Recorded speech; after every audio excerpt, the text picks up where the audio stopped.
बिस्मिल्लाहिर्रहमानिर्रहीम। Hello, welcome back to my channel chemistry zone. आज का जो हमारा टॉपिक है दैट इज़ हाइड्रोजन स्पेक्ट्रम। ठीक है, हमने बोहर एटॉमिक मॉडल उसका पीछे जितना भी डेरिवेशन वगैरह था वो सारी कर ली थी।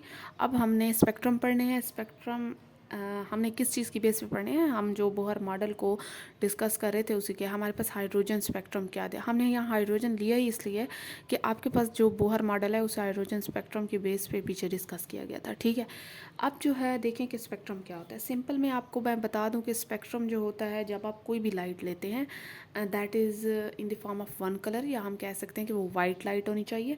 अगर आप एक लाइट लेते हैं जिसका एक ही कलर है और उसे प्रिज्म के थ्रू गुजारते हैं, आपके पास प्रिज्म जो है वो एक ऐसी चीज़ है जिसके अंदर से अगर लाइट पास होती है तो वो आपको डिफरेंट कलर, जो ओरिजिनल कलर्स होते हैं या आप कह सकते हैं डिफरेंट वेव लेंथ पे कलर दिखाती है। ठीक है, तो वो आपके पास जो प्रिज्म होता है वो सेपरेट करता है।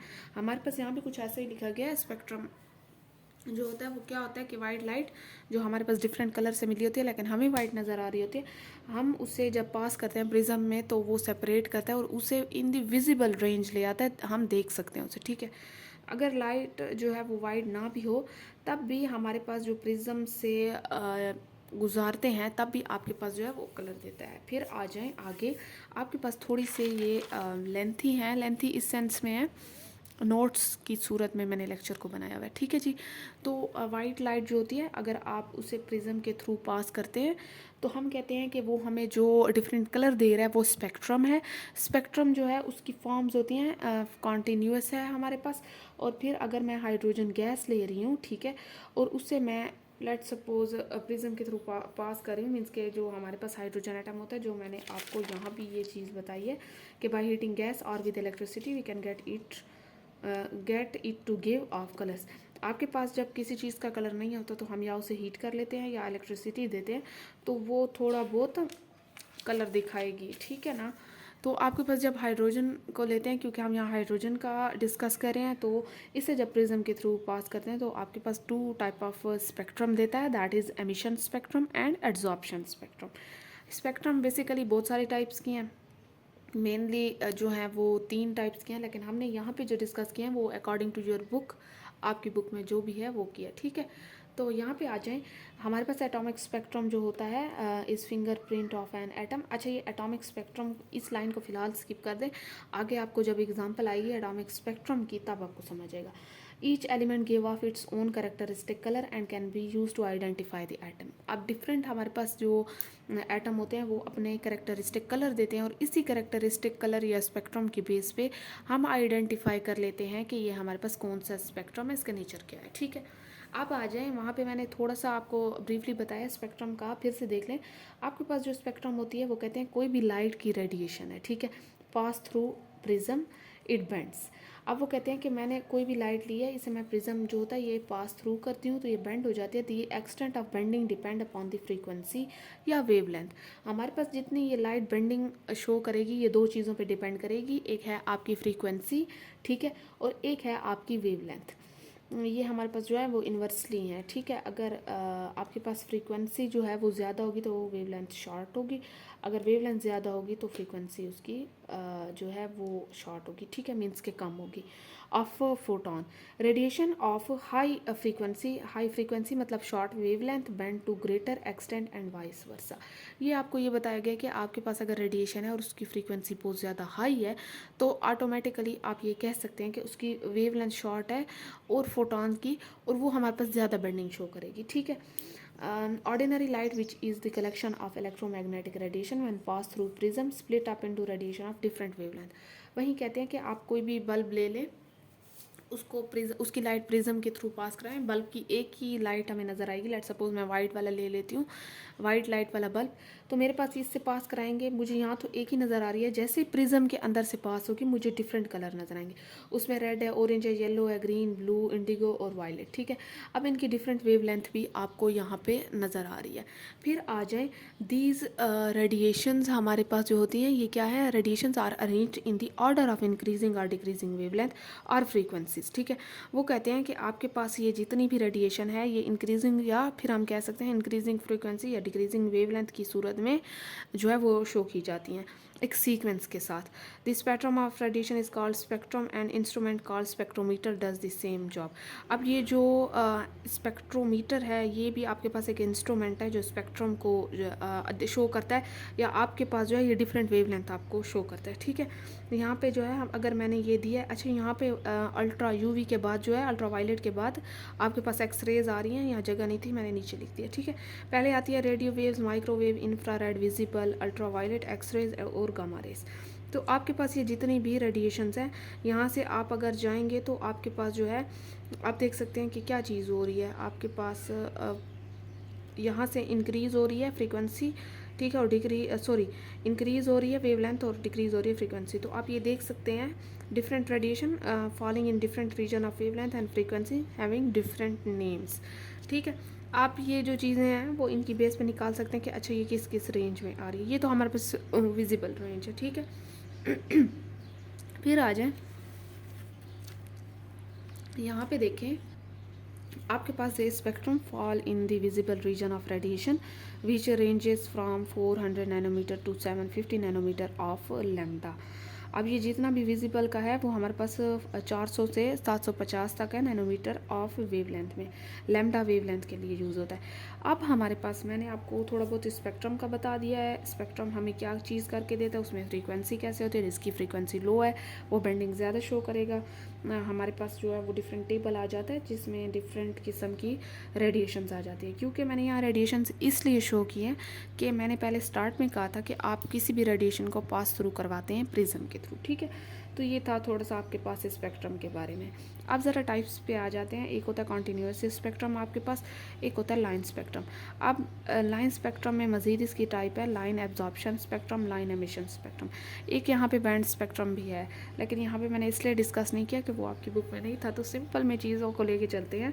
अब कॉन्टीन्यूअस स्पेक्ट्रम की तरफ अगर मैं चलती हूँ तो मेरे पास कॉन्टीन्यूअस स्पेक्ट्रम का मतलब ये है कि आपके पास जो भी स्पेक्ट्रम आ रहा है ना उसमें आपके पास कोई कलर कोड जो है वो अलग करने की कोई बाउंड्री ना हो। मीन्स के कलर का जो एज है वो बिल्कुल मिक्स हो, आप डिफ्रेंशिएट ना कर सके कि अगर ब्लू वाला एंड हो रहा है तो वो किस जगह पे हो रहा है। देन आपके पास जो है यहाँ पे आते हैं a continuous spectrum mean light across a wide range of wavelength without gaps. Gaps का मतलब ये है कि लेट सपोज मेरे पास ये स्पेक्ट्रम है, ठीक है, यहाँ पे ब्लू कलर आ रहा है, यहाँ पे रेड आ रहा है, तो ये जो इसकी बाउंड्री है ना इसमें आप डिफ्रेंशिएट नहीं कर सकेंगे कि कहाँ पे ब्लू एंड हो रहा है और कहाँ पे रेड स्टार्ट हो रहा है। एक शार्प बाउंड्री आपको नज़र नहीं आएगी, तो हम कहते हैं कि दैट इज़ कॉन्टीन्यूअस स्पेक्ट्रम, ठीक है। आपके पास जो है for H atom this happens when free electron recombine with ionised hydrogen atoms, तो releasing energy as the broad bound band of light, ठीक है। आपके पास ये क्यों होता है, क्योंकि जब हाइड्रोजन स्पेक्ट्रम के जो फ्री इलेक्ट्रॉन्स होते हैं वो दोबारा से जो आयोनाइज हाइड्रोजन होता है दोबारा से उसी के पास जाते हैं। तो मीन्स के आपके पास लेट सपोज एक गैस है, हाइड्रोजन गैस है, ठीक है। हाइड्रोजन गैस में आपने उसे हीट किया है, इलेक्ट्रिसिटी दी है या कुछ भी किया है कि उसको एक्साइट कर दिया। एक्साइट करने में उसके इलेक्ट्रॉन्स बाहर निकल जाएंगे। जब इलेक्ट्रॉन्स बाहर निकल जाएंगे तो ऑटोमेटिकली वो आयनाइज हो जाएगा, आयन में कन्वर्ट हो जाएगा, ठीक है। आयन में कन्वर्ट हो गया है तो उसके जो एक्स्ट्रा फ्री इलेक्ट्रॉन्स हैं जो वहाँ से निकल गए हैं, जब वो दोबारा उसके शेल में आएंगे, दोबारा उससे रिकम्बाइन होंगे, तो आपके पास क्या होगा कि वो एनर्जी को एमिट करेंगे। जब एनर्जी को वो रिलीज़ करेंगे, एमिट करेंगे, तो इसी में आपको स्पेक्ट्रम नज़र आएगा, ठीक है। अब इस स्पेक्ट्रम जो है हमें नज़र आएगा वो वाला स्पेक्ट्रम, ये वाला कौन सा होगा, कॉन्टीन्यूअस स्पेक्ट्रम होगा।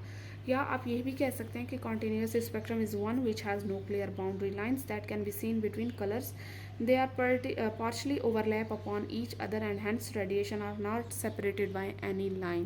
वही बात है।